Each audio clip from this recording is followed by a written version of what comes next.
de footballeur professionnel à recruteur en cabinet, puis en entreprise et maintenant chef d'entreprise, j'ai eu quelques vies avant de trouver mon équilibre, ma singularité et de réussir à la placer dans un environnement favorable au développement de mon plein potentiel. Bonjour, je suis Jess Bichet. À travers ce podcast, j'ai envie de vous partager des histoires passionnantes et singulières de celles et ceux qui, comme moi, ont osé s'écouter, ont osé faire des choix audacieux pour trouver leur équilibre. Bienvenue dans un monde hors norme.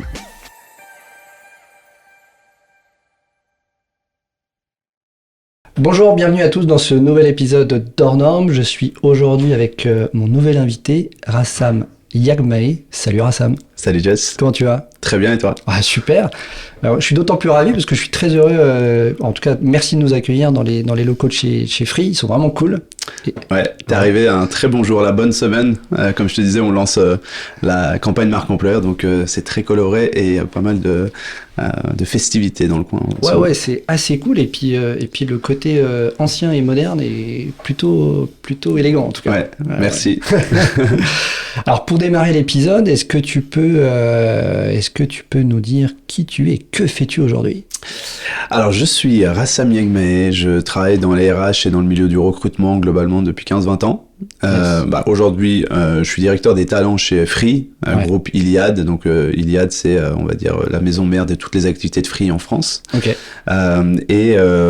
J'ai travaillé en interne en entreprise depuis maintenant bientôt 10 ans. Et auparavant, pendant 10 ans encore, j'étais plutôt en mode cabinet de recrutement, typiquement que tu connais bien, dans des cabinets anglo-saxons.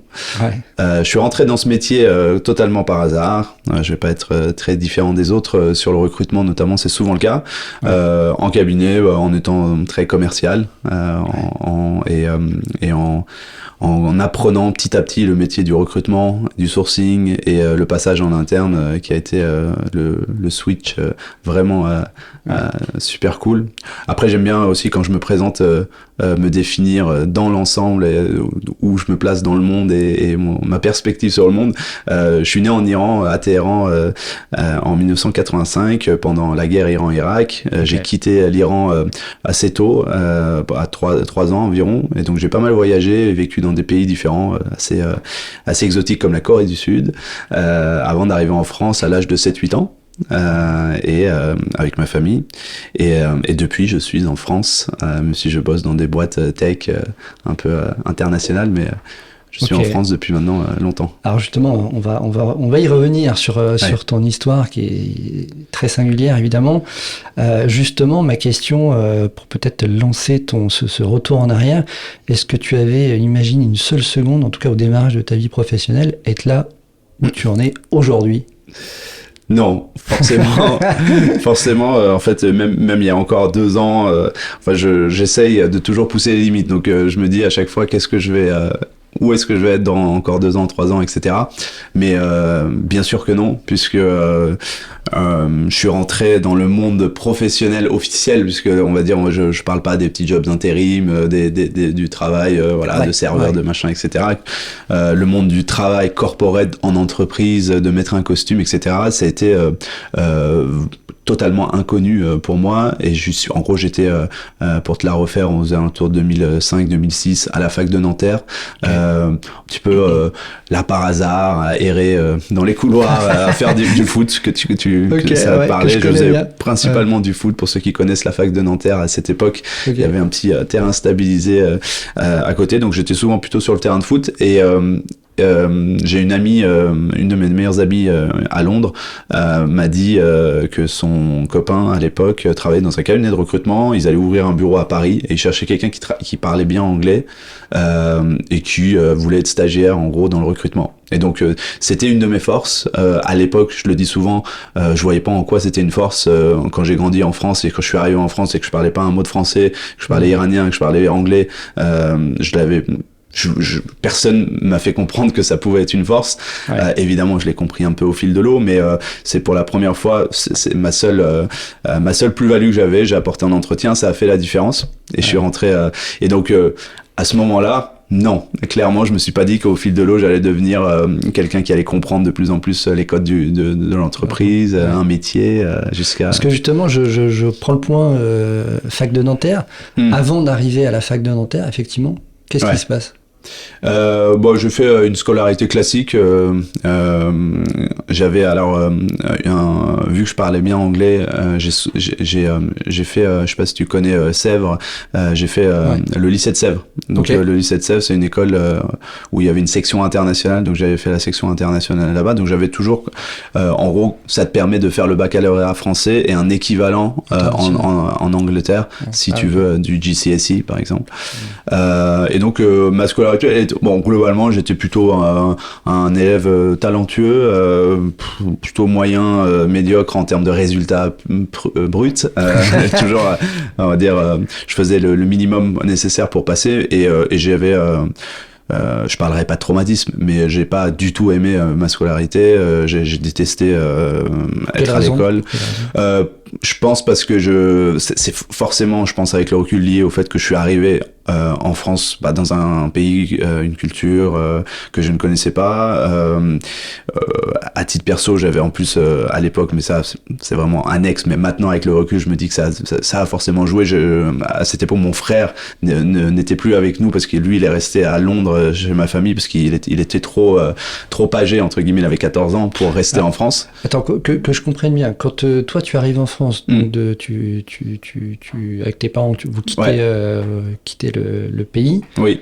Tu vas directement en France et ton père et ton frère, mon frère, pardon. Oui, parce qu'en fait, on était donc tous ensemble en Corée du Sud et moi 6-7 ans. Iran, Corée du Sud. Vous venez pas en France tout de suite, vous allez en Corée du Sud. Ça. Corée du Sud, vous y restez combien de temps? 3-4 ans. Donc voilà, entre mes 3 et mes 6-7 ans. Et donc quand... Et Corée du Sud, après, c'est... La France. En tout cas pour moi. Donc Corée du Sud, ton frère est plus grand.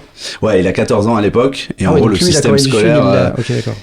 On comprend très rapidement et même le système scolaire en France lui dit bon, a priori ça va être compliqué à 14 ans, donc c'est mieux. Et donc on avait de la famille, ma tante à Londres, et à ce moment-là une décision donc à l'époque que je conscientisais pas comme ça, mais qui était une décision hyper forte de mes parents de se dire bon bah mon frère va vivre avec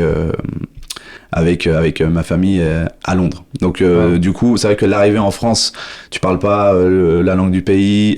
Ton frère est plus là. Ouais, t'as plus. Bon, j'ai ma sœur, j'ai ma famille, j'ai mon père, j'ai ma mère. Et bien sûr, on est dans un cadre quand même très stable, etc.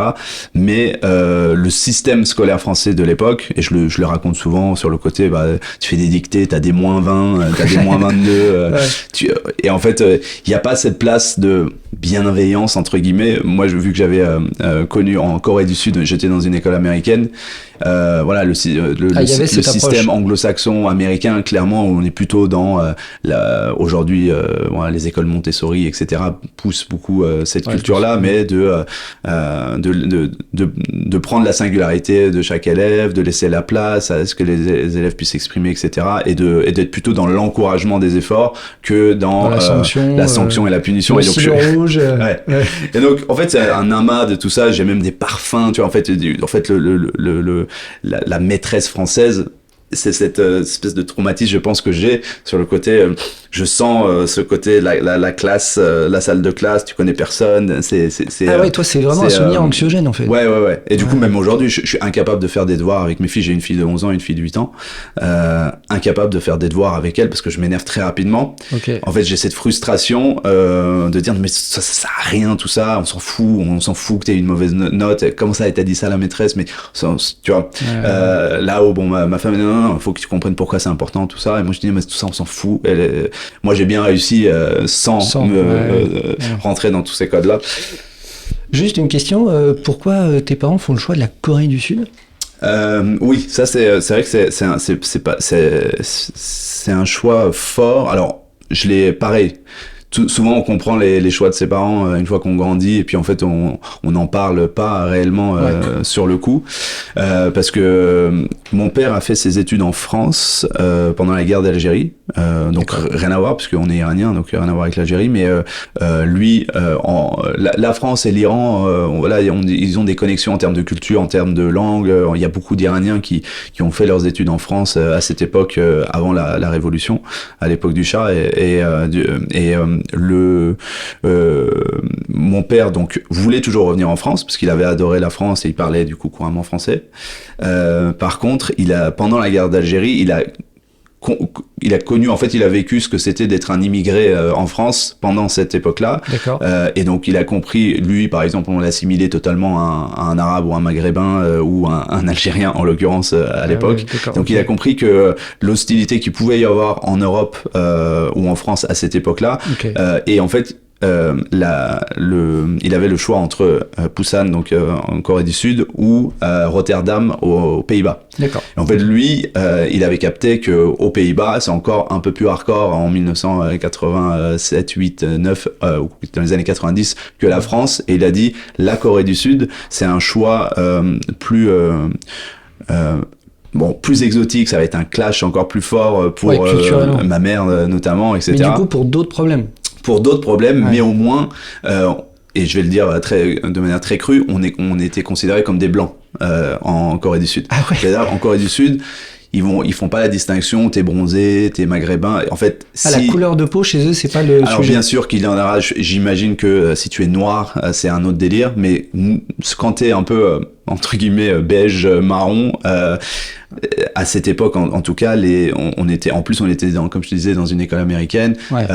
On était principalement vus comme des blancs américains. C'était quand tu dis on était considérés comme des blancs, c'est-à-dire c'est péjoratif ou pas non, du tout? c'est marque de respect, marque de bon, c'est des gens importants, tu vois, donc en fait évidemment ça a forcément évolué, mais à l'époque c'était un petit peu comme ça, et du coup le rapport on était comme des expats quoi, tu vois un peu cette ah bah oui bien sûr, cette image-là. En fait, confortable. D'un côté t'es vu comme un expat qui apporte un peu une autre vision du monde, et les gens s'intéressent, sont curieux. Moi quand j'étais petit, tout le monde me prenait dans la rue en Corée parce que j'avais des longs cils, et parce que là-bas c'était culturellement ils n'avaient pas l'habitude de voir quelqu'un avec des longs cils. J'ai des anecdotes où carrément on m'arrachait des bras de ma mère pour me montrer dans la boutique d'à côté, regarde on a et donc entre ça et être effectivement considéré, et encore une fois c'est un peu caricatural, mais c'est la réalité, comme un immigré en Europe. Le paradigme n'est pas du tout le même. Et avec le recul, je comprends totalement ce choix, et je le valide dans le sens où en plus ça m'a apporté énormément de choses a fortiori. Toi t'es resté jusqu'à 6 ans, hein, c'est ça, 6-7 ans? Ouais, c'est ça. T'as des vrais souvenirs, un vrai... Ouais, franchement oui. Et en fait je me dis, quand mes enfants, bon maintenant ils ont passé 6-7 ans, mais quand ils avaient 6-7 ans, je me dis là ils vont se souvenir de ces moments-là, et tu vois, ça te donne aussi une conscience de attention ce que je dis, attention ce que je fais, parce que c'est des moments qui ancrent en fait. Mais alors pourquoi quitter la Corée pour la France? Parce que ce n'était que un sas de transition dès le départ, hein. C'était pas je pense ni mon père, personne n'avait envisagé de faire sa vie en Corée, donc le départ était quand même lié à un contexte de post-guerre et de révolution où le régime de République islamique prenait de plus en plus de réalité dans le quotidien, de restrictions, et en fait moi je suis né pendant les derniers bombardements de la guerre Iran-Irak, mais c'est pas parce que les bombardements s'arrêtent que les effets de la guerre se vivent pendant des années, des décennies. Donc malheureusement, c'était pas forcément le meilleur endroit pour grandir, vivre et faire grandir une famille. Et donc la porte de sortie, c'était la Corée du Sud, mais le point d'atterrissage dès le départ, mon père avait en ligne de mire la France. Ah oui, d'accord. Ok. Et donc toi, t'arrives à quel âge? 7 ans. 7 ans. Ouais, environ. Je suis arrivé en CP. Je sais parce que je suis arrivé en CP, même si j'étais dans la classe CM2 de ma sœur pendant 6 mois parce que je voulais pas la lâcher. Ah ouais. Donc j'étais. Mais là, la différence effectivement de paradigme que tu évoques, qui a conditionné le choix de ton père, dès ton arrivée en France dans l'éducation nationale, tu sens la différence? Ouais, je pense que sur le coup, je suis un enfant, donc je comprends pas. Je dis juste que j'ai pas envie d'aller à l'école. Enfin, de toute façon, j'ai toujours eu ce truc-là, mais donc je pense que je pleurais tous les matins pour ne pas aller à l'école, mais en même temps, beaucoup d'enfants le font aussi pour plein d'autres raisons. C'est après coup, je pense que quand j'étais collège, lycée, que je voyais vraiment ça comme un rejet en fait je te dis, en fait, j'ai du mal à mettre les mots dessus. C'est vraiment des flashs, du son, de son de voix, de parfum, de surlignage en rouge, de stress par rapport à ce côté interrogation, ce truc dicté, machin. Et en fait, je me disais après coup, en grandissant un peu plus, en me disant, mais en fait, comment tu peux attendre d'un gamin de faire une dictée et de lui mettre moins, enfin, quel est l'intérêt, par exemple, de mettre moins 22 à quelqu'un qui, fait l'effort d'écrire en français alors qu'il a jamais écrit dans cette langue-là, tu vois. Bon, c'était... Donc ouais, le rejet, il est venu après pour plein d'autres raisons, mais donc les études, l'école. Mais du coup, mais de ce que je comprends, tu arrives à survivre dans cet environnement et tu fais quand même ton bout de chemin. Ouais, parce que j'avais en fait la chance inouïe de parler, d'être bilingue en anglais, et en fait, vu que j'avais un cursus où j'avais 20-30% de mes cours qui étaient en anglais à partir du collège-lycée à Sèvres. Et ben en fait je côtoyais aussi une autre typologie de personnes, c'est-à-dire que des internationaux et en fait là je retrouvais, en fait je me sentais quelque part bien aussi dans cet écosystème là. Donc je pense que c'est ça qui m'a permis entre guillemets de survivre, c'est un grand mot, hein, c'est pas le bagne, mais d'avoir mon bac. Et après, là où effectivement, dans le cursus classique des gens, je pense, avec qui j'étais, où ils ont tous, je le vois, on est plutôt fait des grandes écoles, des grandes études, etc. Moi, clairement, dès que j'ai eu la possibilité de me mettre au chaud à la fac et de rien faire, je l'ai fait, quoi. Est-ce que t'as fait quoi comme études? T'es diplômé de quoi? Ouais, j'ai commencé première année bidug, droit, anglais, espagnol. Ok. Deuxième année, j'ai du droit trop chaud pour moi, donc non, j'ai fait anglais, espagnol.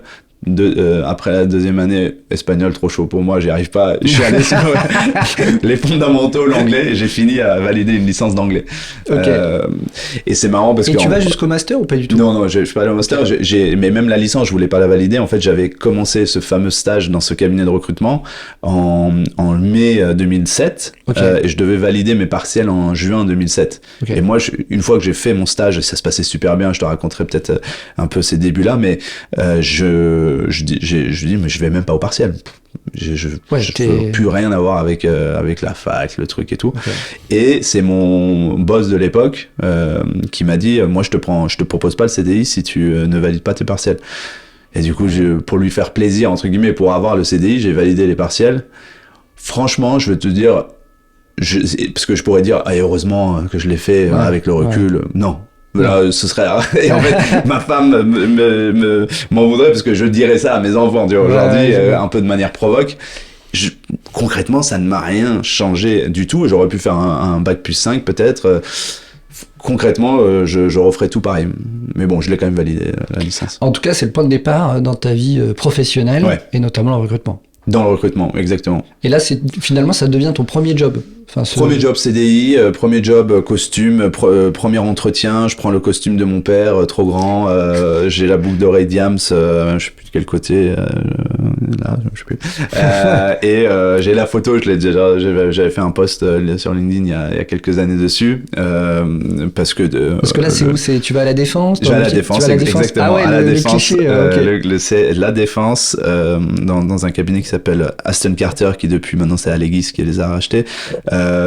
Et donc dans un petit bureau avec une personne qui dit bon bah moi j'ouvre le bureau de Paris et je cherche mon premier stagiaire, et donc on a discuté et on a eu et je le dis toujours, bon c'est anecdotique mais en fait moi je trouve que ça a eu son importance. Lui était d'origine marocaine, en fait même pas d'origine, c'était un Marocain qui est aujourd'hui d'ailleurs Mehdi Loudi et au Maroc a lancé son cabinet, il travaille depuis des années au Maroc, et le boss, son boss les boss étaient anglais dans cette boîte, et en fait il y a eu un combo où moi j'ai eu une discussion, je pense qu'on avait des points communs quand même par rapport à pas mal de choses culturellement, et ce boss là qui arrive, moi je parle en anglais, et ce combo là fait que j'ai réussi mon entretien, alors que la veille j'ai appelé mon pote qui m'avait coopté en disant, et lui il me disait voilà en fait nous on fait du recrutement pour des DSI, donc DSI tu vois dans l'IT il y a de l'applicatif, il y a de l'infrastructure, tu vois, lui il était sur ce niveau de détail, et moi j'étais en mode donc mais une entreprise quand tu dis entreprise c'est quoi, c'est une boutique, c'est d'accord, et genre j'étais vraiment qu'est-ce qu'il me raconte, qu'est-ce que je vais dire, et en fait heureusement, j'ai capté très vite, c'était, en gros, il y a un besoin. Moi, je vais te donner une liste de gens à appeler, tu les appelles, tu leur demandes leur dispo, leurs tarifs, et ceux qui valident ces 4 questions-là, tu m'envoies et moi, je te dirai au fil de l'eau, tu vois. Et c'était sur SAP pour commencer. Ça, c'est marrant, je fais une petite digression, mais ça me parle tellement, parce que quand moi, je me suis reconverti du sport à l'entreprise, je savais pas trop finalement dans quoi je m'embarquais, et pareil, les écoles de commerce, tout ce modèle, enfin je voyais bien qu'autour de moi tout le monde connaissait les classements sur le bout des doigts, etc. Et effectivement, un peu comme toi, moi j'en étais, mais déjà une école de commerce, en fait, on y fait quoi? Et je me dis, mais c'est on assez apprend marrant. à vendre des baskets. Qu'est-ce qu'on y gagne à faire ça finalement, bon, et où ça va m'emmener, c'est marrant. Mais même aujourd'hui, franchement, je veux te dire, les écoles de commerce, ça reste une espèce de boîte noire pour moi, parce que vu que j'en ai pas fait et que globalement j'ai eu un peu une défiance dessus, je me suis jamais vraiment intéressé, et même aujourd'hui encore je me dis, qu'est-ce qu'on y fait, tu vois, je comprends évidemment que certains modèles de pensée et de structure que ça t'apprend. Alors, voilà, juste pour moi, ça a été un peu un coup de chance. Bref, je sais pas, c'est un peu aussi par opportunité. Et en même temps, ça m'a aidé à découvrir d'autres choses que je soupçonnais pas, les ressources humaines, le marketing, la finance. Ça m'a donné une fenêtre sur tout un monde que je connaissais pas. Parce que du coup, t'as été, toi, t'as fait des. En fait, moi, je suis rentré en école de commerce, tu sais, en admission parallèle, donc je suis directement allé dans une formation qui était plutôt dédiée à des gens issus de l'entreprise d'ores et déjà. Okay. Et donc du coup, je suis arrivé dans une formation qui était diplômante niveau licence, mais plutôt déjà avec des gens du monde du travail. Oui, donc c'était un peu différent. Alors que toi, tu sortais du monde de sport. Et moi, je sortais du monde du sport. Donc eux connaissaient tous les codes, les classements des écoles, les entreprises, des trucs. Et moi, j'arrivais, je pouvais éventuellement effectivement te parler de la Ligue 1, de la Ligue 2, etc. Tu vois, c'était mes repères à moi. Mais du coup, en effet miroir, je découvrais les codes, les repères des uns et des autres, tu vois. Donc, si tu veux, pour moi, l'école de commerce, effectivement, je pense que ça fera l'objet d'une autre conversation, mais je vois à peu près ce que tu dis quand tu parles des écoles de commerce. Et en même temps, en tout cas pour moi, ça m'a permis de découvrir un monde que sur le tard que je connaissais absolument pas. Mais donc c'était marrant, c'était vraiment la grande découverte. Enfin voilà, pardon pour la mais c'est super intéressant. Je me retrouve en tout cas dans tes propos. Mais justement, toi, tu fais une licence, tu démarres, tu vas faire combien d'années dans ce cabinet? Je fais 5 ans, je pense, 2006, 2007 jusqu'à 2011, 2012, je crois, de mémoire. Du coup, on peut dire que c'est ce cabinet-là qui t'a appris les codes de l'entreprise. Ah oui, c'est l'école qui m'a, je dis un peu l'école de la rue du recrutement, dans le sens où c'était un cabinet quand même. Et en vrai, avec le recul, c'était trop bien d'avoir commencé là-dedans. C'est que c'était un cabinet qui recrutait tout type de profil, du moment qu'ils étaient des bons commerciaux, qui closaient des deals, et on leur apprenait directement les rouages du métier, dans le côté un peu street smart, j'ai envie de dire. Et en fait, ça m'a grave plu, parce que j'étais avec des gens qui étaient vendeurs de poulets sur le marché, des anciens légionnaires, enfin des gens qui étaient là juste pour gagner de l'argent, tu vois, être dans la performance, etc. Et donc, en plus, j'étais le deuxième du bureau qui a grandi jusqu'à 35 et jusqu'à 100 personnes après. Mais moi, quand je suis parti, jusqu'à 30-35 personnes. Et donc, j'étais un peu l'ancien, mais jeune en même temps dans ce cabinet. Donc, j'ai adoré cette expérience là-bas. Et quel regard avait à ce moment-là ta famille? Ils avaient des attentes quand t'as fait de faire des études, je sais pas. Oui, en fait. Grosso modo, je caricature toujours un peu, donc pour tous ceux qui entendent et qui connaissent la réalité, on dit oh non, abuse pas, on te voyait pas comme ça non plus. Bon, quand même, j'étais le vilain canard de la famille, dans le sens où j'étais celui on se demandait qu'est-ce qu'il va devenir, quoi, parce que il a du potentiel, il sait faire des choses, mais clairement il est en train de. Mais du coup, en comparaison à ton frère et ta sœur en comparaison avec plein de membres de la famille, effectivement, la diaspora iranienne globalement est une diaspora qui fait des études, qui s'en sort, qui réussit très bien. En tout cas, c'est un marqueur fort. Ma sœur à l'époque a fait une école de commerce avec un truc au Mexique, je me rappelle plus trop lequel. Mon mon frère à Londres était déjà est devenu ingénieur et développeur informatique, etc. Okay. Donc oui, les références déjà étaient là, mais même moi, il y a ça, j'étais aussi un petit peu plus rebelle entre guillemets. Je faisais un peu plus de conneries, et donc j'étais sur un moment de transition, je pense, importante, où rentrer dans le monde pro, ça a été, je pense, la bonne option.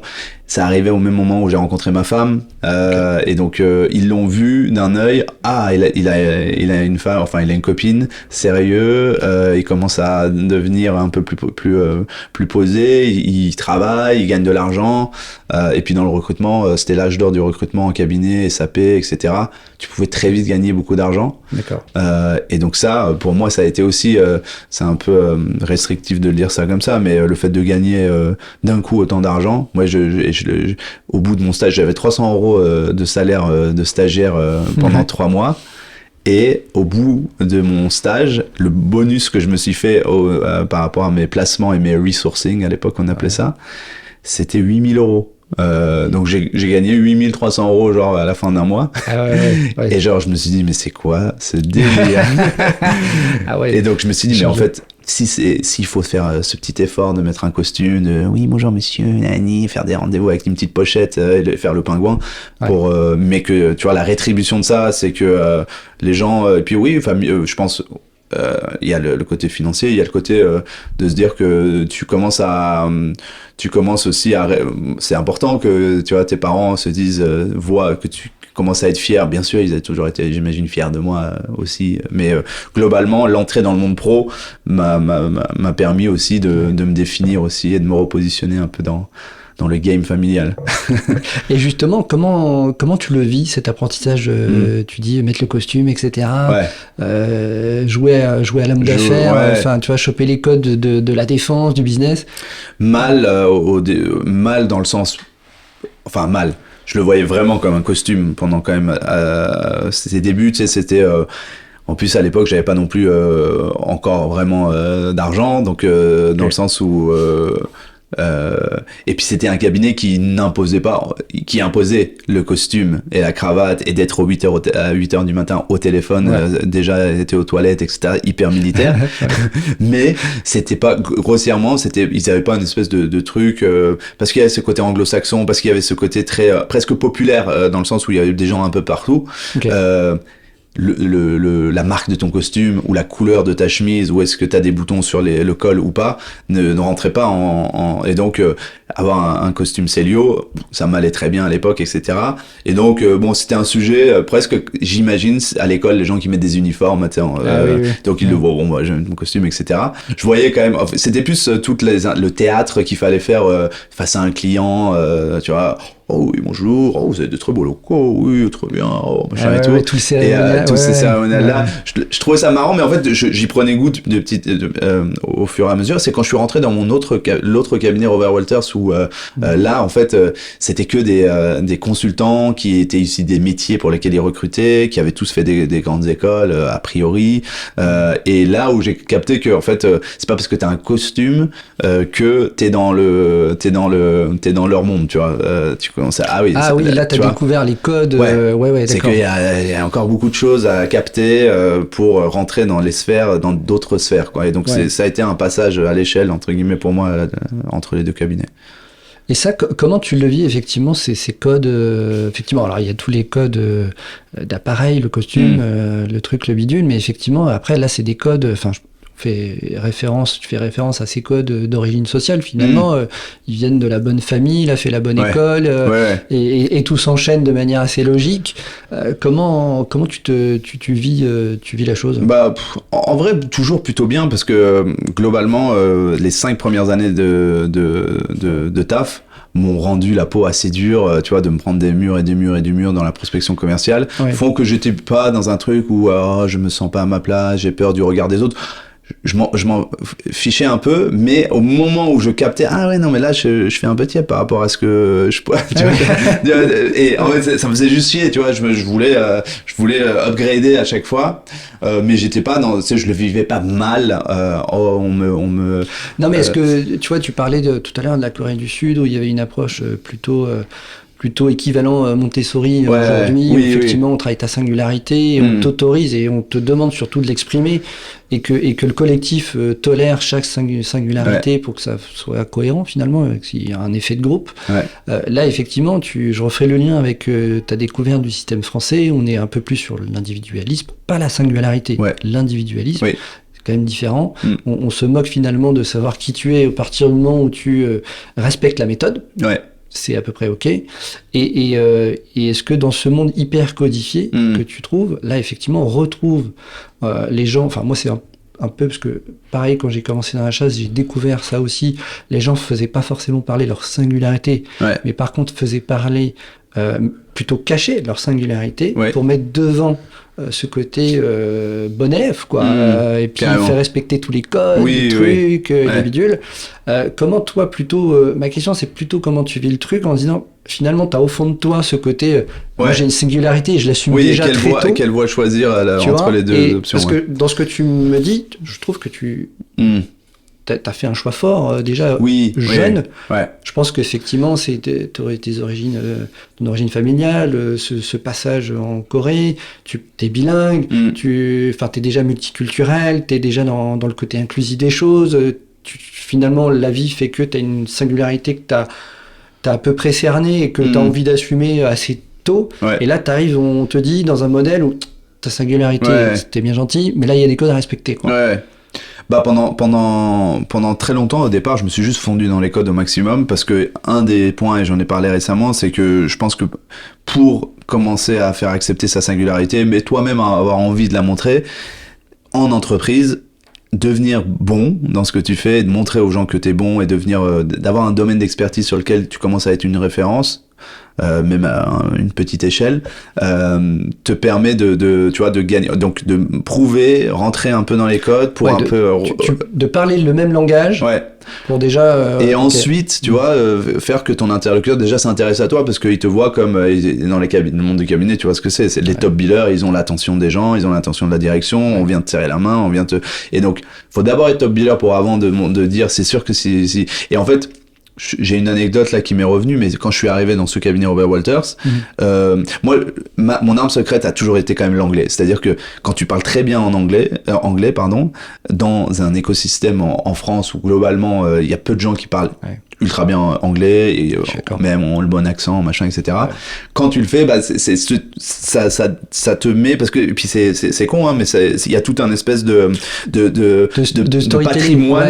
On se dit, ok, si le gars parle anglais comme ça, c'est pas le Charclos du coin, mais c'est horrible de le dire comme ça. Non, mais t'as raison, c'est le paradigme change, ça switch psychologiquement. Et moi, on me voit potentiellement, tu vois, quand on sait pas trop, tu vois, je suis iranien, j'ai vécu en France, pas en France, on peut me mettre dans un cliché classique de c'est un immigré maghrébin français qui est là parce qu'il a bossé dur, c'est en partie vrai sur plein de choses, mais j'ai cette arme secrète et donc on avait un roleplay dans le cabinet, tu sais, il y avait un espèce de, au Château Fort, on avait fait une semaine d'onboarding où on t'apprenait donc une formation initiale, quoi, d'un parcours d'intégration qui était très cool, et il y avait un roleplay où il fallait les consultants, qui fait le client, qui fait le consultant, prend rendez-vous avec lui, tu dois lui pitcher un job ou tu dois prendre un rendez-vous, je sais plus trop, et donc j'avais un interlocuteur en face de moi qui a voulu me prendre à défaut, et au dernier moment on a dit on peut le faire en anglais, ça te dérange pas et tout, et genre je lui dis vas-y chaud et tout, on y va, et là bon forcément je l'ai éteint,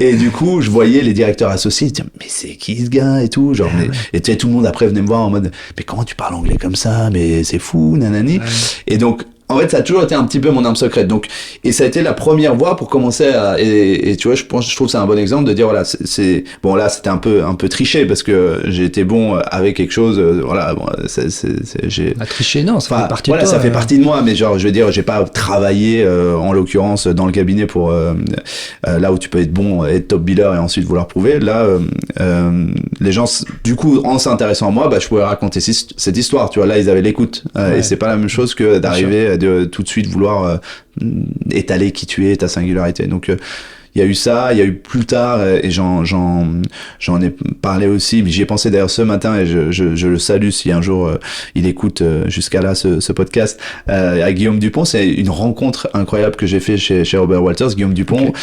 Tout nous sépare. En gros, on vient pas du même monde, on n'a pas les mêmes codes, etc. Et en gros, on se retrouve dans la même équipe, et je me retrouve avec son manager d'ailleurs. Et en fait, on a la même culture de la gagne. Okay. On se rend compte qu'on a plein de points communs. On a un point commun, c'est que moi, j'ai fait un peu de street art dans mon passé, plutôt en mode vandale, taguer, faire des tags dans la rue et tout. Et lui, il a une passion pour le street art, en plus en mode galerie. Et il est déjà très initié. Okay. Et donc cette rencontre fait qu'on monte un projet ensemble où moi je vais reprendre un peu la plume et je fais des petites œuvres d'art qu'on vend à notre entourage, au bureau, et lui il a tout le réseau, il est très fort dans ce truc-là, et en fait on crée un vernissage à Boulevard Saint-Honoré, Faubourg Saint-Honoré pardon, et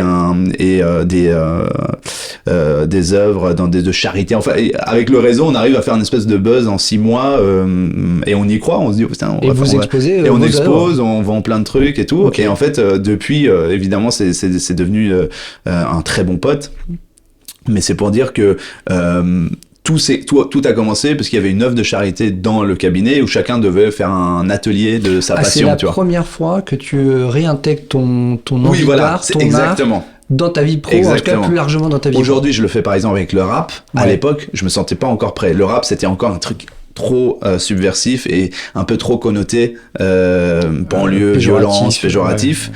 Alors que le street art, je me suis dit, là il y a un truc à faire parce que eux ils ont l'impression de, ils le voient en mode galerie. Ouais. Moi je dis mais ça se vend à des 10 000, 40 000 euros, des trucs comme ça et tout. Et en fait je me dis je vais faire un atelier street art, et je ramène un pote à moi avec qui est d'ailleurs meilleur que moi sur le sujet. Moi j'étais un tagueur moyen, tu vois. Et en fait, on fait cet atelier, ça prend, les gens kiffent bien et tout. Et c'est là qu'avec Guillaume, on a cette idée de se dire, viens, on le fait. Bosse pendant tout le week-end, remets-toi, fais des propositions. Et en fait, on a bossé comme ça. Et donc, pareil, c'était une façon de ramener cette partie de moi. Mais clairement, je l'aurais pas fait là où je le fais aujourd'hui, sur un niveau encore plus dangereux entre guillemets, bon dangereux c'est un grand mot, mais subversif, qui est de vraiment ramener le rap par exemple. Oui, puisqu'en plus en discutant un peu avec toi avant de tourner cet épisode, tu me disais d'être plutôt introverti quand même. Aussi, ouais, c'est aussi un point. En fait, et je pense que tu l'as capté avant le démarrage. Tu m'as demandé si j'allais bien. En fait, c'est un truc qui arrive assez souvent. Bon là, je suis très fatigué, préoccupé dans le bon sens, 1000 projets, machin. Je t'ai dit, et donc je retombe un petit peu la pression, et donc mon esprit est un peu ailleurs. Mais globalement, ça m'arrive souvent que les gens s'attendent peut-être à quelqu'un de plus extraverti dans les premiers instants, parce qu'ils me voient souvent sur LinkedIn, sur les réseaux. À être plutôt mise en scène, fanfaron, etc. Et donc non, pendant très longtemps, d'ailleurs, dans la famille chez les Vilain Canard, c'est aussi par rapport au fait, c'était pas que les études, c'était le fait que je parlais à personne. Pour me décrocher un mot, plus d'une phrase, il fallait vraiment y aller. J'étais un peu l'asocial de la famille. J'évitais, au-delà de la famille, les gens de manière générale. Je pouvais rester jusqu'à 3h du mat avec des potes dehors pour ne pas rentrer chez moi parce que je savais que mes parents avaient des invités, tu vois.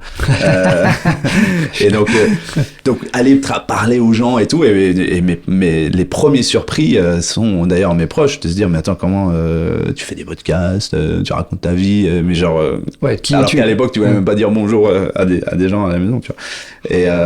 Et donc oui, je suis plutôt, je sais pas si je suis un introverti, mais ça me coûte. Et j'aime le faire, et je vois tout l'intérêt de le faire, mais c'est une énergie de devoir le faire, parce qu'à la base quand j'étais en cabinet et que tu sais on a 10 candidats à rencontrer par semaine et tu vas avec ta petite pochette, l'accueil te dit votre candidat est arrivé. Moi quand il m'appelle 5 minutes avant j'avais encore un petit espoir qu'il annule, tu vois. ou que quand la salle de classe allait ouvrir et que le prof soit pas là, tu vois, parce que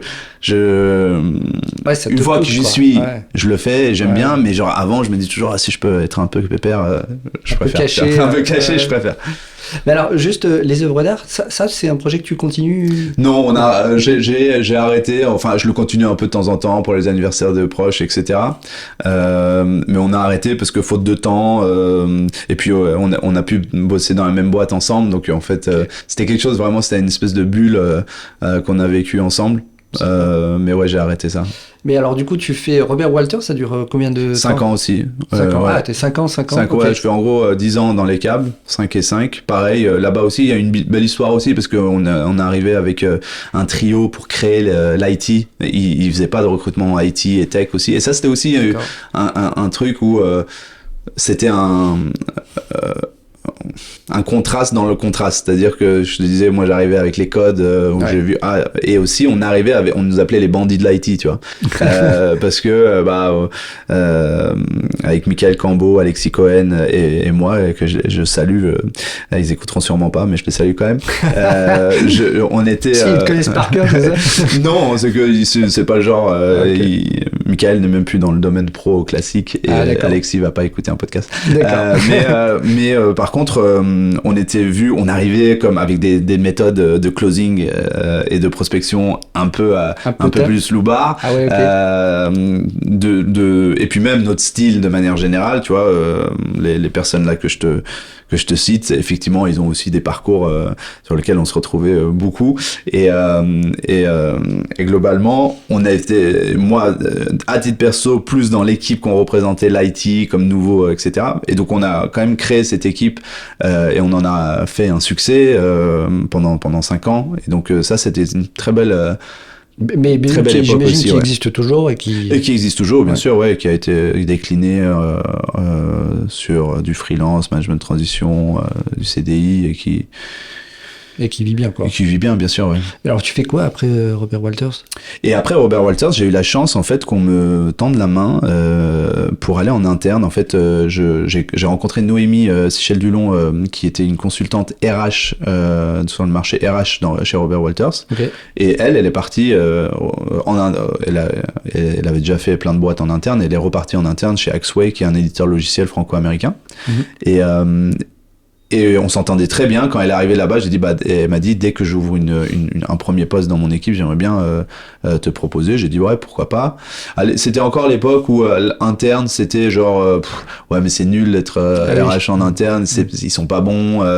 Mais ça commençait quand même à être, ouais, tu peux quand même. Et puis, donc, elle m'a tendu la main, elle m'a proposé de les rejoindre. Quand je dis tendu la main, c'est qu'elle m'a donné des très bonnes conditions pour faire le switch. Quand t'es en cabinet, souvent, t'as le véhicule de fonction, t'as plein de bonus, t'as un statut, machin, etc.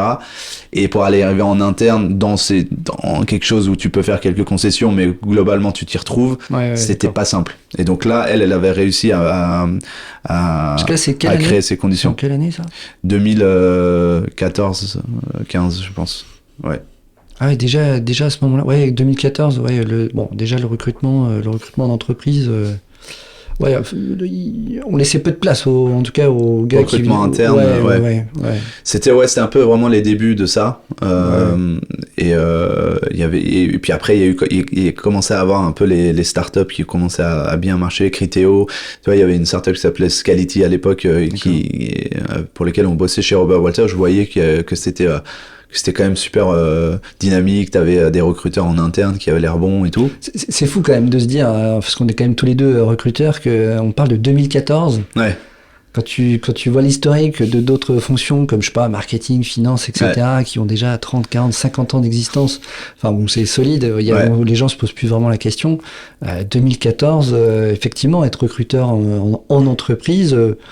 pour évangéliser, Bien plus sûr. que, enfin, tu t'appelles défricheur aussi, quoi. Ouais, ça reste récent, ouais. C'est vrai que ça reste récent, même à l'échelle de la France, parce que, tu vois, aux États-Unis, à Londres, aux Pays-Bas, ils étaient un peu en avance aussi sur cette culture de recruteur in-house.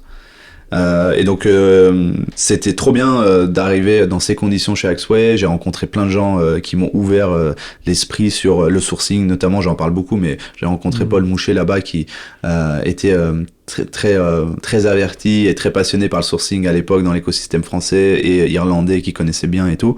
Et en fait j'ai connecté en fait toute la partie créativité, roublardise que j'utilisais pour la partie prospection commerciale.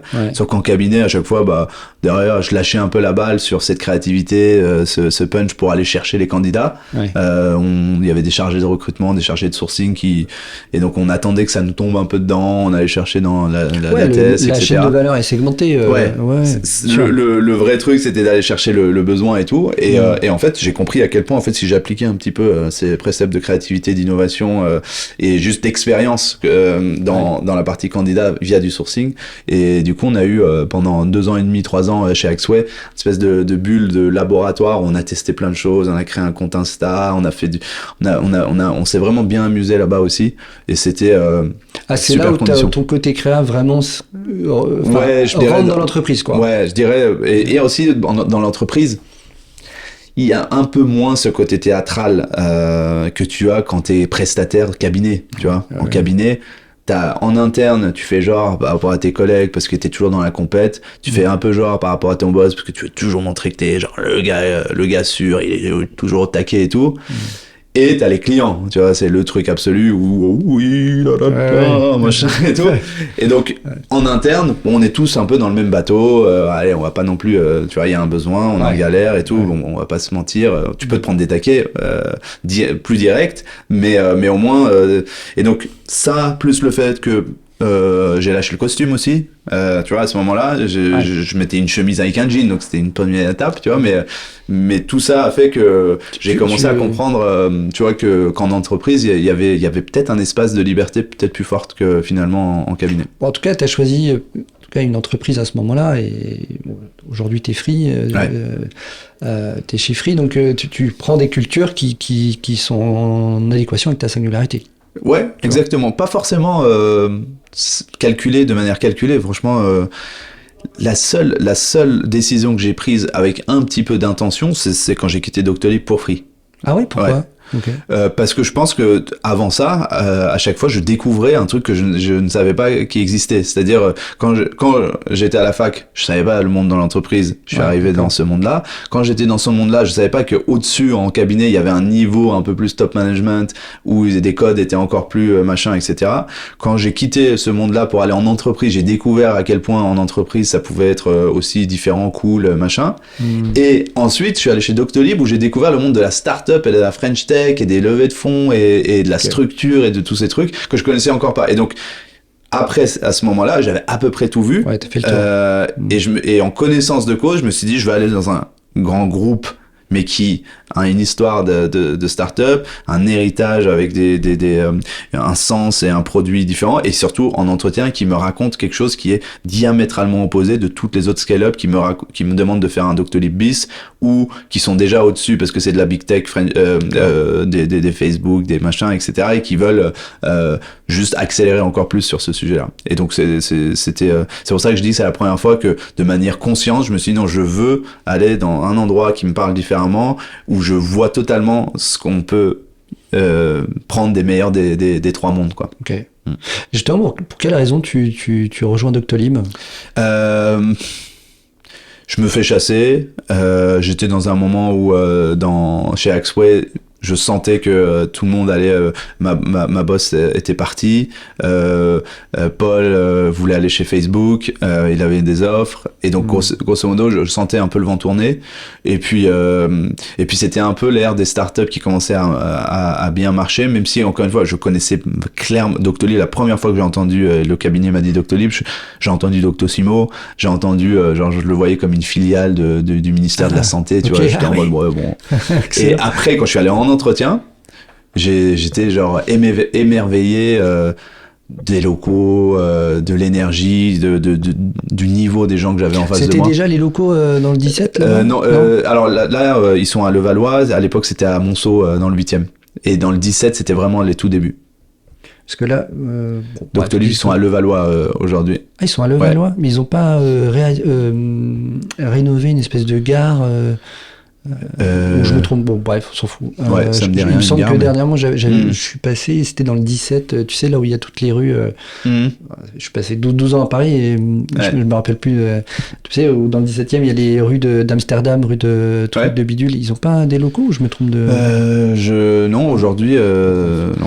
Je crois pas ça. On s'en fout. Bref. C'est possible, mais je pense que Ça sera le top moment de l'épisode, tu vois, où j'essaie de retrouver où je suis allé dans le 17e. Tu pourras le mettre. Voilà, c'est excellent. Ok, donc là, tu es chez Doctolib, par contre, tu fais combien d'années 5 ans aussi. Ah ouais, t'es hyper, hyper fidèle à quand même. À part Axway, où je suis resté 2 ans et demi, j'ai fait 5 ans partout. Et Doctolib, en plus, c'était 5 ans, franchement, vécu 20, dans le sens... J'arrive dans une boîte de 300 personnes, je pars, on est presque 3000. J'arrive comme le 2, 3, 4e recruteur, on part, on est une organisation de plus de 100 au recrutement. C'est là où je me suis réinventé en tant que manager. Tu vois, j'étais manager pendant 5 ans, en cabinet, j'ai été manager pendant 5-6 ans dans différents contextes, d'équipes de 10, 15 personnes. Donc voilà, mais quand j'ai repris le rôle de management avec le niveau d'exigence et de structure qu'on demandait chez Doctolib, j'ai pris une claque. Quand j'ai vu les outils et le niveau d'engagement au niveau du business, de compréhension des enjeux business, d'utiliser de la data dans le recrutement, j'ai changé de cap. Et même de vivre l'ascension de Doctolib pendant ces 5 années avec le Covid sur la fin, ça a été des moments humainement hyper forts. Je garde un souvenir incroyable. C'est vrai que globalement, je sais pas si tu seras d'accord avec ça, mais c'est assez finalement, je trouve rare de trouver des recruteurs qui ont une telle variété d'expérience, tant en cabinet sur différents niveaux d'intervention, et idem en entreprise. Déjà, souvent, il y en a pas mal maintenant qui sont mono-cabinets, enfin qui vont faire carrière en cabinet ou en entreprise. La frontière tend à vraiment se réduire, mais globalement, ou c'est peut-être... Bon, voilà. Et après aussi des recruteurs qui connaissent différentes missions sur différents niveaux de maturité d'entreprise en recrutement, parce que ça a un impact réel sur notre métier. Toi, c'est vrai que tu as vu un panel assez large quand même. Ouais, j'ai eu cette chance, encore une fois, jusqu'à maintenant, de manière un peu hasardeuse de la vie, quoi. Franchement, de rentrer dans le monde startup et tech pour la première fois en arrivant chez Doctolib, dans le moment où je suis arrivé, c'était l'alignement des planètes, quoi. Mais c'est vrai que ça donne pas mal d'enseignements sur parce que tu peux ou pas être en hypercroissance, tu peux ou pas être dans un business model de cabinet ou pas. Et en fait, il y a plein de choses que tu apprends et que tu peux répliquer ailleurs. C'est le cas aujourd'hui dans un contexte qui est totalement différent chez Free. Et à quel moment, du coup, tu en viens au rap ?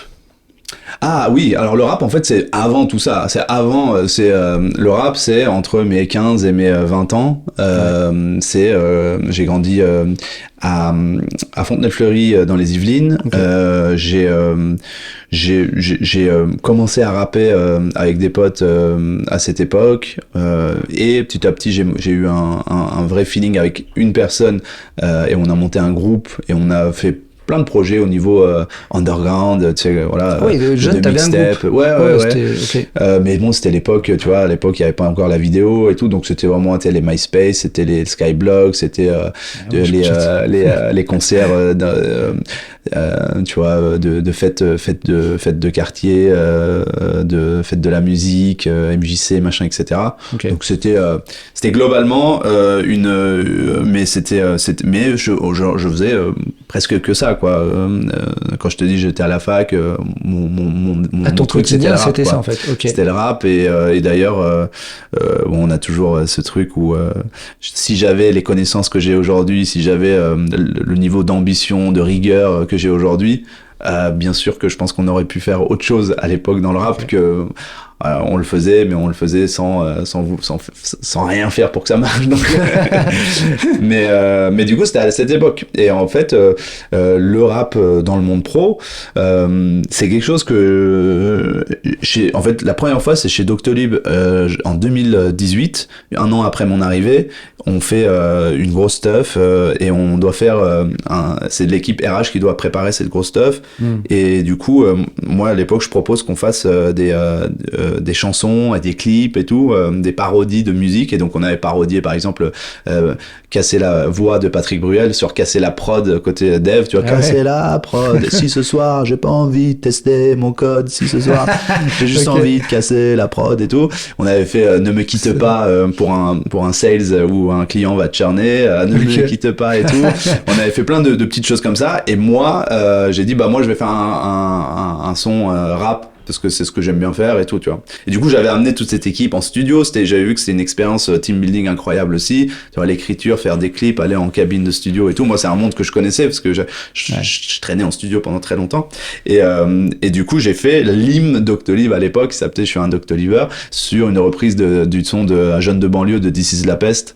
Et en fait, ce son, on l'a passé au stade Jean-Bouin, 500 personnes au stade, super excités. Et en fait, c'est devenu l'hymne un peu de Doctolib pendant en interne. Et en fait je me suis dit c'est fou, tu vois, des gens qui n'aiment pas à la base le rap ou qui avaient pas forcément d'avis dessus, en fait s'ambiance de fou parce qu'en fait c'est le message qu'ils retiennent, c'est pas finalement le contenant, quoi. Et du coup ça c'était une petite parenthèse. Et 2022 on m'a proposé de faire le disrupterage au Grand Rex où il y avait une dizaine de personnes qui faisaient des talks de 5 minutes. Et je me suis dit vas-y, je voulais toujours retenter quelque chose autour du rap et du monde d'entreprise et tout, et j'ai dit le thème qu'on m'a demandé d'adresser c'était l'authenticité au travail, et je leur ai proposé de faire un talk de 2 minutes et de finir pendant 2 minutes en rap pour montrer l'authenticité à ma sauce, etc. Et donc c'est un son que j'ai fait justement sur le fait de lâcher le costume, ce côté théâtral du Mardi Gras que c'est pour moi le monde du travail. Et en fait, rapper devant des DRH au Grand Rex, ça a été un gros risque, mais en même temps ça a été du coup un truc qui a totalement validé pour moi le fait qu'il faut que je fasse ça dès que je peux. Et ensuite, avec Michael Sayad, on lance Recruiters in the House, qui est un média où on casse les codes avec des lives, avec des interviews et aussi des raps, où on rappe sur les startups qui licencient, on rappe sur des managers toxiques, on fait un son sur le nouvel an avec tout ce qui se passe dans l'écosystème des licenciements aussi parfois et tout. Et en fait, on prend des sujets sérieux, mais en rappant dessus. Et c'est cet event au Grand Rex, c'est le déclencheur. Ouais, c'est le déclencheur, ouais. C'est le déclencheur. Okay. C'est le déclencheur parce que Pourquoi ? Parce que tu t'autorisais, enfin, tu pensais que ça serait péjoratif ou tu le sentais pas tu vois, c'était le truc ultime, je pense en France encore, même si maintenant la culture rap et hip-hop est rentrée dans une culture pop totale, mais c'était encore le dernier truc qui, je pense, te catalogue qui peut t'étiqueter dans un truc de non, le rap quand même c'est un peu trop et tout, tu vois. Et c'est le cas encore aujourd'hui, hein, tu vois. Mon associé Michael Sayad, c'est un très bon recruteur. Dernièrement, il avait des missions RPO et au final, certaines boîtes lui ont dit no go parce que ils ont vu qu'il rappait et donc en termes d'image et tout. Ouais, donc. Mais ils lui ont verbalisé ou Oui, ils ont verbalisé. La com a pas validé, tu vois, son profil. Donc j'ai bien conscience que c'est encore le tout début, je pense, du monde de l'entertainment dans le monde corporate, hein, mais en tout cas c'était le déclencheur. J'avais dîné quelques semaines avant avec mes amis Alexis Cohen et Michael Cambeau qui n'écouteront pas ce podcast donc je les recite et j'ai dîné avec eux et je parce qu'ils m'entendront pas essayer de trouver est le siège de Doctolib. Exactement. Et je leur dis, j'ai fait une maquette d'un truc, j'ai une idée et tout, je vous la fais écouter, je leur fais écouter une maquette d'un couplet de rap où je raconte en fait le taf en rappant et tout. Et eux me passent le dîner en me disant mais t'es un malade, fais jamais ça, t'es trop bien chez Doctolib là, regarde, t'es trop bien en place, t'as des shares, t'es directeur, là tu vas tout niquer en voulant faire le mec qui casser les codes. Non, les gens vont pas comprendre, ils vont te mettre dans la case du robot de service machin et qui vient rapper et tout, ça a pas marché, donc le fais pas, tu vois. Et en fait, quelques semaines plus tard, j'ai cette invitation et je me dis, bah en fait non, je vais le faire. Je sais pas, je sentais que les gens étaient prêts quand même à le faire. Et je me suis dit, si c'est bien fait, et je reviens sur le fait de la singularité, c'est cool, l'authenticité, c'est cool, mais sois bon, tu vois, sois bon d'abord dans ton sujet, sois bon sur un truc. Sure. Et moi, je savais, en toute humilité, je savais que j'étais bon en rap et que j'allais pas faire une parodie de rap, j'allais pas faire du Fatal Bazooka ou un truc, tu vois, malaisant où les gens se dire il a fait du rap pour la première fois en essayant de dire je vais faire un rap. Non, je vais faire un truc bien. Est-ce que du coup, c'est alors, j'imagine peut-être que dans tes plans, tu vas continuer à faire des raps autour de sujets d'entreprise, etc. Ouais. Mais est-ce qu'à un moment donné, peut-être tu le fais déjà, j'ai peut-être loupé un épisode, de faire du rap de d'autres sujets qui t'intéressent Ouais, bah en fait, c'est des opportunités. Excuse-moi, c'est juste parce qu'en t'écoutant attentivement depuis le départ, effectivement, t'as une vie très, très riche d'expérience. Effectivement, t'as raison, quand tu m'as accueilli à l'accueil, tu m'avais prévenu pourtant, tu verras, je suis introverti, etc. Effectivement, on le ressent assez simplement, hein, c'est pas, voilà. Et en même temps, effectivement, tu mènes beaucoup de choses. J'ai plutôt envie enfin, je comprends que le rap, finalement, c'est aussi un outil qui te permet de communiquer en tant que toi, introverti. Que tu as su de manière intelligente, habile, t'adapter à différents environnements de manière intelligente, et puis à chaque fois y faire ce que tu avais à y faire, à la fois professionnellement, mais aussi sans à chaque fois renier sur qui tu étais. Ça, je trouve ça hyper intéressant, hyper courageux aussi, parce que c'est pas évident, dit comme ça et dans le flot de la discussion, effectivement, mais en tout cas, moi, je comprends qu'il y a aussi une histoire derrière, quand effectivement, tu étais l'histoire des costumes, des trucs, des bidules, quand tu le vis, là, aujourd'hui, c'est rigolo, mais quand tu le vis, c'est quand même, puis après, quand tu découvres les codes, les autres codes, d'origine sociale, de machin, de trucs, ça, pareil, c'est hyper, mais à chaque fois, tu mets pas de côté, tu mets en sommeil. Ça, c'est vrai. Mais tu mets pas de côté. Tu mets en sommeil. Tu ne rognes jamais sur qui tu es. Jamais, jamais, jamais, jamais. À un moment donné, tu t'adaptes. Tu mets des masques. Tu vas au carnaval. Ça, c'est clair. Et tu le fais vachement bien. Et tu le fais de manière très professionnelle. Ça, c'est clair. Et en même temps, là, on est presque, effectivement, donc là, pour moi, tu as fait une forme d'apprentissage de différents environnements en cabinet, en entreprise, etc. Et maintenant, on se dit, voilà, maintenant j'en suis là, voilà qui je suis. C'est un peu l'événement du Rex. Bon, ok, maintenant j'ai bien appris, je me suis adapté, ok, je peux voyager, Iran, Corée, en France, machin, j'ai eu plein d'expériences, voilà, maintenant voilà qui je suis. Et je le fais bien. Et encore en même temps, j'ai envie de dire, c'est presque que le début. Tu commences à raconter des choses que tu avais envie de raconter de manière corporate. Plutôt effectivement très bien fait, c'est vrai que ce que tu fais c'est vraiment top. Merci. Non vraiment je le pense. Et est-ce que c'est pour ça que je te pose la question, est-ce que ça va aller plus loin, parce que j'ai l'impression que petit à petit tu es en train de t'autoriser à te découvrir encore plus et à le communiquer encore plus. Bah c'est toujours je sais pas si c'est une connerie ce que je dis. Non, c'est pas une connerie. Alors déjà, c'est pas une connerie dans le sens où, par exemple, hier, j'ai eu la chance de rapper. Ici, chez Free, j'ai fait un son en interne, on n'a pas externalisé, mais c'est un son qui raconte l'ADN de Free, qui est un peu dans la lignée de la culture marque employeur. C'est un truc que j'avais fait pour des sessions internes de Manager Day ici, etc. Et ensuite, là, c'était l'occasion de le partager avec un plus grand nombre en interne. Ça a très bien pris et en réalité, même on en parle en rigolant, mais à moitié sérieux avec la direction, on disait peut-être un jour on va le sortir ce son et on va faire un clip et tout. Et donc là, tu rentres effectivement dans une sphère où tu te dis en fait ce message-là, il peut non seulement être validé pour de la cohésion interne, mais il peut aussi être externalisé dans le cadre d'une entreprise qui veut faire de la communication marque. Donc ça, c'est quand je dis business, c'est une voie potentielle où de plus en plus ce truc-là, la chose peut-être auquel toi tu fais référence et qui au fond est un peu l'espèce de fantasme de boucler la boucle qu'on a tous quand on démarre dans de la musique, c'est d'en faire ta vie et d'être un artiste à part entière. Je sais pas en faire ta vie, mais en tout cas peut-être une forme de je sais pas trop comment expliquer ça parce que quand je t'écoute, les images arrivent, et beaucoup d'images arrivent dans ma tête parce que ça fait aussi appel à mon histoire et je trouve ça vraiment cool que t'en parles. Ça, je trouve ça vraiment génial.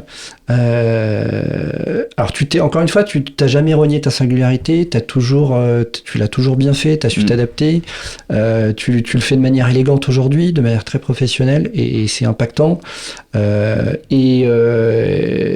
Et en même temps, t'as des vrais. Quand je reprends ce que tu disais au début de ne serait-ce que le choc culturel quand t'arrives dans l'éducation nationale, côté un peu trop individualiste, on vient pas chercher finalement ma singularité, etc. Quand tu dis à tes filles, t'as envie de leur dire en tout cas, ça vous servira à rien, etc. On sent aussi dans le fond des choses, peut-être des choses que tu t'autorises encore peut-être pas trop à dire parce que c'est pas encore. Oui, tu vois ce que je veux dire. Et en même temps, t'es la preuve vivante. On peut dire que t'as réussi dans la vie, que t'es aligné avec toi. Tu vois ce que je veux dire. En fait, peut-être que certains la voient peut-être pour aller vers de plus en plus creuser ces sujets-là, parce que finalement on n'est que la somme de nos expériences, de comment on a grandi, dans quel contexte, de nos parents, de notre éducation. Je pense que c'est dans l'entrepreneuriat social que beaucoup de gens aujourd'hui arrivent à aller beaucoup plus loin. Je pense à des amis comme Anthony Babkin, Youssef Koutari, qui eux toute la journée essayent de tirer tellement le fil mais ça démarre à l'école, ça démarre dans les instances, ça démarre dans la politique, ça machin, etc. Et donc il y a cette voie-là. Moi en fait vu que je le fais avec aussi en plus cette prisme musique qui est pas applicable partout et que j'aime ce que je fais en entreprise aussi, c'est que je suis un recruteur dans l'âme, j'adore travailler en RH ou dans les équipes people. Grosso modo, je pense que je serai jamais un entrepreneur social. J'en ai pas. Je suis trop dans la compétition parfois aussi un peu. Tu vois, je veux gagner, je veux continuer à pousser des limites. Aussi parfois, j'ai envie de dire de manière trop égoïste pour être 100% dans du social, tu vois. Mais je veux inspirer. En fait, par contre, j'adore inspirer par la compétition. Et d'ailleurs, j'ai fait un truc une séance de coaching qui m'a amené à cette phrase qui est en gros mon purpose c'est de gagner pour ensuite inspirer les autres quoi. Grosso modo je perds la phrase totale et avec un petit peu du début, mais c'est pas gagner pour gagner, donc je suis pas non plus que dans je veux gagner plus d'argent, je veux gagner plus de trucs et tout. Je veux gagner pour continuer à pousser les codes et pour pouvoir inspirer les autres, mais ça démarre par gagner. Donc pour gagner, je trouve que être en entreprise dans le cœur du réacteur d'endroits où les décisions se font et d'être à des postes de responsabilité, c'est très cool. Par exemple, beaucoup de gens me disent pourquoi tu lances pas ta boîte, pourquoi tu restes salarié ou des choses comme ça. J'aime bien être dans le système entre guillemets et de prouver que tu peux faire ce jeu d'équilibriste parce que la plupart des gens qui prennent les risques que je prends sont plutôt à leur compte ou qui sont freelance et qui ont pas entre guillemets une responsabilité en interne avec un boss qui leur dit là ça me. Et donc le faire chez Free, c'est aussi dans ce que tu dis, quand tu dis gagner, est-ce que c'est pas continuer à se faire accepté, ce qui est parfaitement louable, de code que tu as appris, tu t'es adapté, etc. Et maintenant que tu maîtrises à la perfection et que tu aimes ça, il y a rien, il y a pas de jugement là-dedans, c'est cool, quoi. Et en même temps, effectivement, de ce que tu dis, grâce à ton art, de faire aussi comprendre qu'il y a aussi d'autres paradigmes, qu'on peut faire des chemins différents, et que je suis l'incarnation de deux mondes ou de plusieurs mondes, et que, effectivement, par ta présence dans le corporate, et pas forcément en étant freelance, etc., que on peut faire aussi bien qu'une voix classique, qu'une voix ceci. Donc finalement, tu l'incarnes déjà. Mais le mot que tu dis, tu vois, quand tu dis j'ai envie de gagner, c'est presque j'ai envie de dire continuer à me faire accepter. Et en même temps, je me dis mais est-ce que t'en es je pense que t'en es plus là. T'as déjà gagné. Pour moi, c'est déjà derrière toi. Donc c'est quoi la suite, tu vois? Je comprends. Ouais. Et en plus, tu choisis maintenant, et c'est cool aujourd'hui d'avoir sur le marché des entreprises comme Free, et il y a certainement d'autres, qui sont super fine, super OK avec tes actions. Tu vois, voire vous rejoignez. Oui, on est complémentaires. Donc, oui, mais non, mais c'est une très bonne question. La suite, en fait, c'est dans le prochain épisode. Je sais pas, j'ai pas, franchement, je suis encore, je pense, trop la tête dans le guidon aujourd'hui dans tout ce qu'on est en train de faire ici chez Free, dans tout ce qu'on teste. En fait, Recruiters in the House, c'est un peu le labo aussi avec Michael où on teste des choses. On est tous les deux fans de rap et tu vois on a commencé à re-rapper avec moi j'ai refait un son avec mon acolyte d'il y a 15-20 ans. Ça faisait 13 ans 14 ans qu'on n'était pas repartis en studio ensemble. On a fait un son à 3 avec Michael Stayad, mais très rap pour le coup pas sur des sujets entreprises, etc.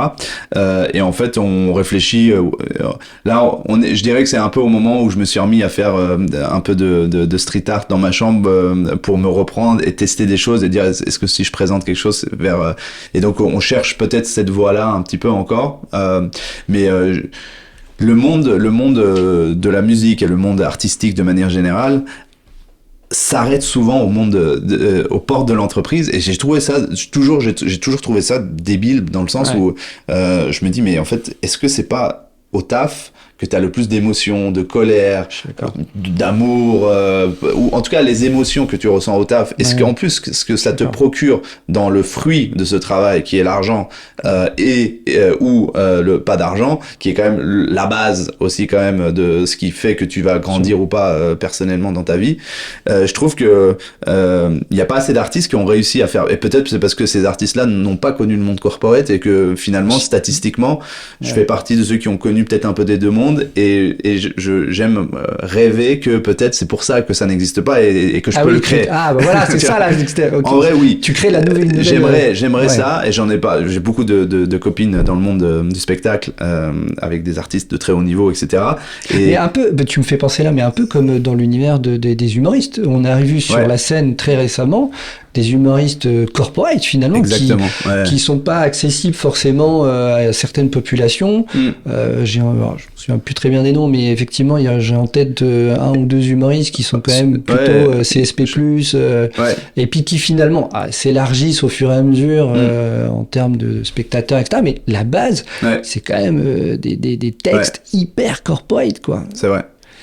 Et ça fonctionne. Et ça fonctionne parce que le monde, on va dire les mœurs et les enjeux à impact de la société. En fait, la vie perso et pro, les entreprises doivent se positionner sur des sujets perso de plus en plus. C'est ce qu'on attend d'eux. Et aussi le citoyen lambda, je pense, est de plus en plus averti sur que ce soit par rapport à l'écologie, que ce soit par rapport à l'économie, sur qu'est-ce qui se passe dans les entreprises et les grandes industries qui ont un impact dans leur vie en fait, et du coup ces mondes-là s'entrechoquent aussi. Je te parle même pas des reconversions, t'en as un très bon exemple, et je pense peut-être que c'est ça aussi qui fait qu'il y a quelque chose à aller chercher. Le truc que je me dis, c'est souvent, si ça doit arriver en France, c'est que c'est quand même un peu quelque part déjà en embryonnaire aux États-Unis, et donc c'est ça que je regarde, et pour le moment, j'ai pas encore vu au point où moi ce que j'aimerais faire, à savoir quelque chose où il y a plus de distinction. C'est un rappeur corporate ou un rappeur de la rue. Un rappeur c'est un rappeur qui raconte la vie dans son entièreté, tu vois. Et ça, je pense pas encore avoir trouvé la bonne façon d'y arriver. Ah, mais c'est cool. Ouais, mais c'est cool, c'est un objectif du coup. Ah, c'est génial, attends. Alors peut-être, pour conclure peut-être cet épisode, et après tout ce qu'on vient de se dire, est-ce que toi,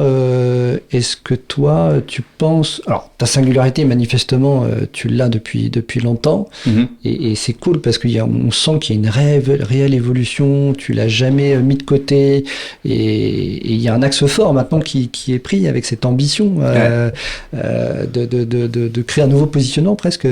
Bon, je le dis de manière très corporate, mais c'est plus artistique que ça, j'ai bien compris, et c'est vraiment cool.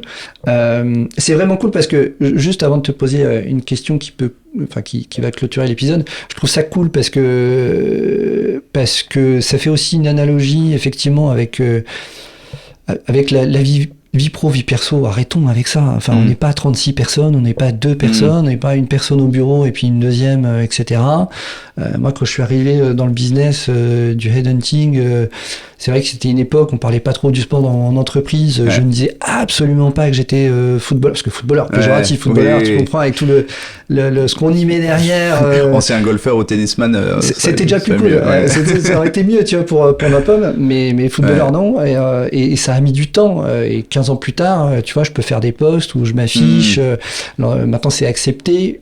Pas de tous, mais c'est accepté, et puis ça me permet aussi, je sais pas si c'est ton cas aussi, mais ça me permet aussi d'être un peu plus moi, et puis on vient me chercher en me disant, mais ok, comment vous faisiez dans le sport, il y a peut-être des choses à intégrer dans le monde de l'entreprise, mais j'imagine aussi comme un art artistique, du rap, du graphe, il y a forcément des choses on peut se nourrir de deux mondes et de voir de plusieurs mondes, et t'en es le parfait exemple.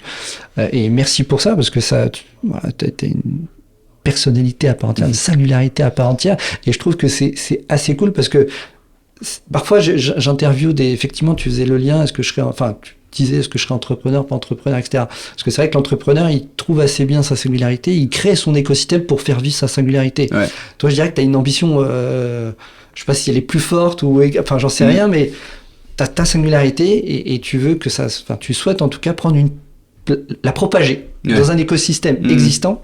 Des fois, c'est peut-être plus simple de créer son propre écosystème, parce qu'il faut quand même effectivement faire face à des codes sociaux qui sont là, etc. Et puis prendre ta place. Donc je trouve ça hyper intéressant. Et donc du coup, ma question, j'y viens. Pardon, je suis un peu long. Mais de toute façon, je ne retrouverai pas l'adresse de ton livre, donc c'est mort. Est-ce que tu penses aujourd'hui, avoir justement être heureux, avoir trouvé ton équilibre, et est-ce que, alors tu me diras oui ou non, ou est-ce que tu changerais?